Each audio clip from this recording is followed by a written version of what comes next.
హైదరాబాద్లో ఎర్రగడ్డలో ఒక హాస్పిటల్ ఉందట. అదేంటమ్మా? ఎర్రగడ్డలో మెంటల్ హాస్పిటల్ అట. మొన్న సౌపాడు వెళ్తే ఒక పిచ్చోడు వచ్చాడు, వాడి దగ్గర డబ్బులు లేవు, వాడిని తీసుకెళ్ళి డబ్బులు ఇస్తాము, ఎర్రగడ్డ మెంటల్ హాస్పిటల్లో చేర్చండి అన్న. ఉన్నది కరెక్టే, ఎర్రగడ్డలో మెంటల్ హాస్పిటల్.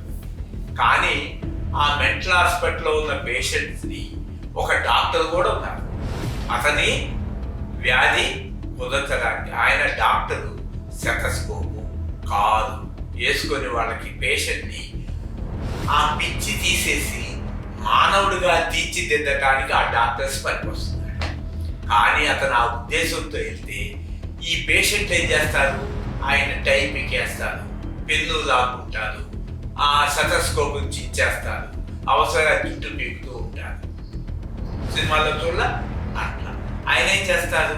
పాపం ఎంతో ఓర్పుతోటి ఎంతో ప్రేమతోటి వాళ్ళ యొక్క పిచ్చిని కుదిర్చి మంచి మనిషిగా సమాజంలో పంపించాలని చూస్తారు ఎర్రగడ్డలో మెంటల్ డాక్టర్స్.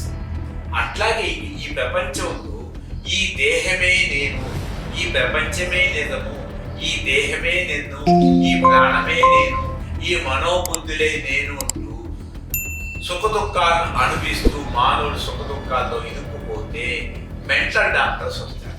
అంటే నువ్వు ఈ పేషెంట్ ఎంత బాధపడంటే మానవులందరూ ఎంత బాధ పెట్టినా, ఈ దేహాన్ని తిట్టినా కొట్టినా చంపినా కూడా నీ మానసిక నువ్వు మనిషి కాదు, దేహాన్ని కాదు, ఇంద్రియాలు కాదు, ప్రాణం కాదు, మనసు కాదు, బుద్ధి కాదు, నువ్వెవరి సాక్షాత్తు పరమాత్మను గుర్తు చేయడానికి ఈ మెంటల్ డాక్టర్ వచ్చాడు. కాబట్టి ఎవరికైతే నేను దేహం అనుకుంటున్నానో వాళ్ళందరూ నాకు పేషెంట్. ఎవరైతే నేను ఆత్మను తెలుసుకున్నాను, ఈ నేను డాక్టర్నే, నువ్వు డాక్టర్, ఈ పేషెంట్ లేదు. కాబట్టి ప్రతి ఒక్కడు పరమాత్మే.